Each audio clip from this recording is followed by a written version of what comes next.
But Brentford take 3 points against West Ham. And now a West Ham side that also has to think about, by the way, the Europa League as well.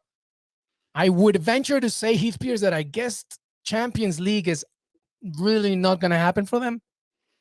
I don't think so.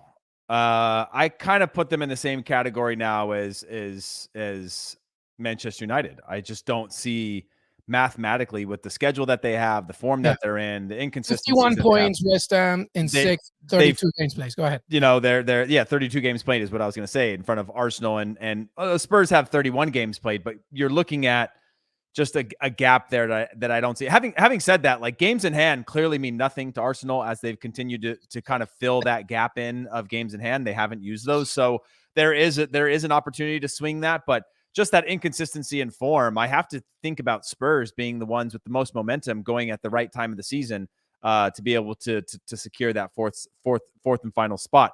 And also Chelsea, I don't think they're going to slip up. There was an opportunity mathematically to be really close for both Spurs and Arsenal.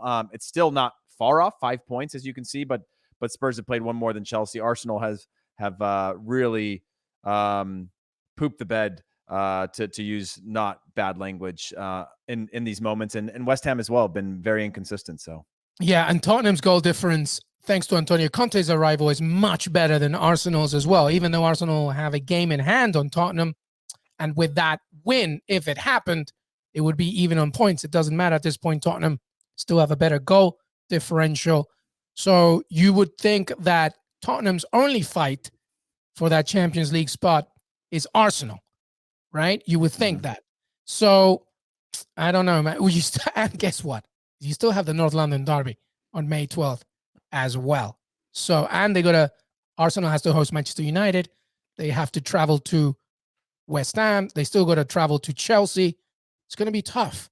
Do you feel that loss this past weekend against Brighton was a key deciding factor in the fact that they might just not get that Champions League spot?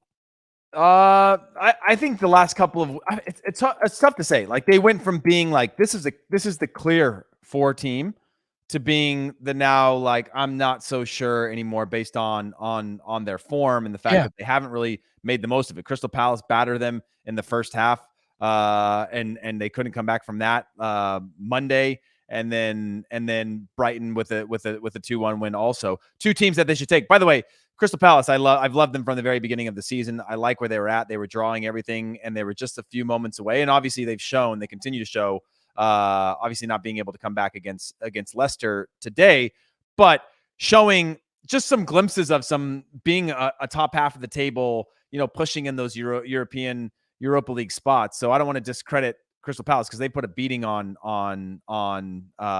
Arsenal, but they lost again. You go back and lost to Liverpool, lost to Palace, lost to Brighton. It's just one of those things where it's just like taking the wind out of the sails when we were talking about is this positive. And then you had Spurs on the other end, just quietly going about their business while people sort of wrote them off and they didn't make the most of their games.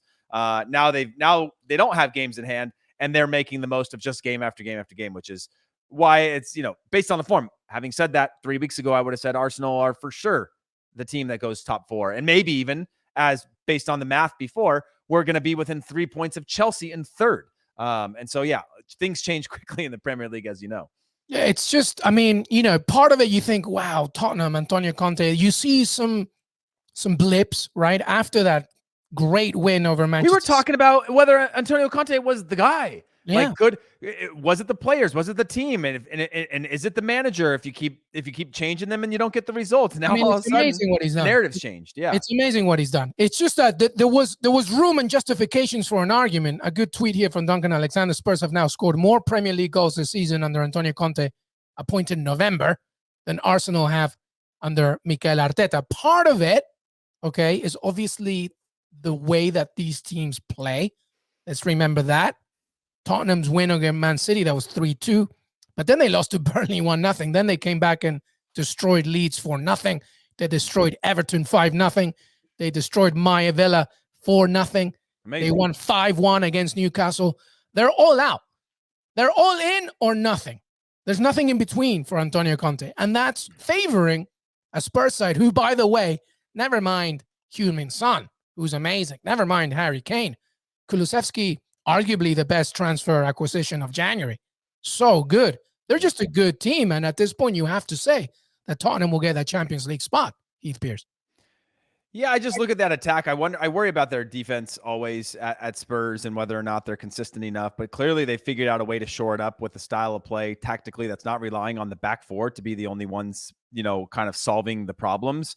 But on the flip side of that, when we were criticizing Spurs throughout the year, it was like, oh yeah, Son couldn't figure it out, Kane couldn't figure it out, and we all gave them hell for January as well. Yeah. We all thought you didn't have a pretty good January transfer window, and boy, are they making us look foolish. Yeah, it's amazing. I mean, it's all come together, right? And they've at least found a way to get by defensively as a unit, and then attacking, they found the rhythm. I mean, they have a world-class attack, but so do Manchester United, so do others that aren't figuring it out. We didn't think they would figure it out, especially the Harry Kane narrative out of the summer transfer window, the form that he was in. They couldn't get on the same page. They look like just glimpses of themselves. Dele Alli continuing to not be the player that we had wanted him to be, or what he was pre-Jose Mourinho era.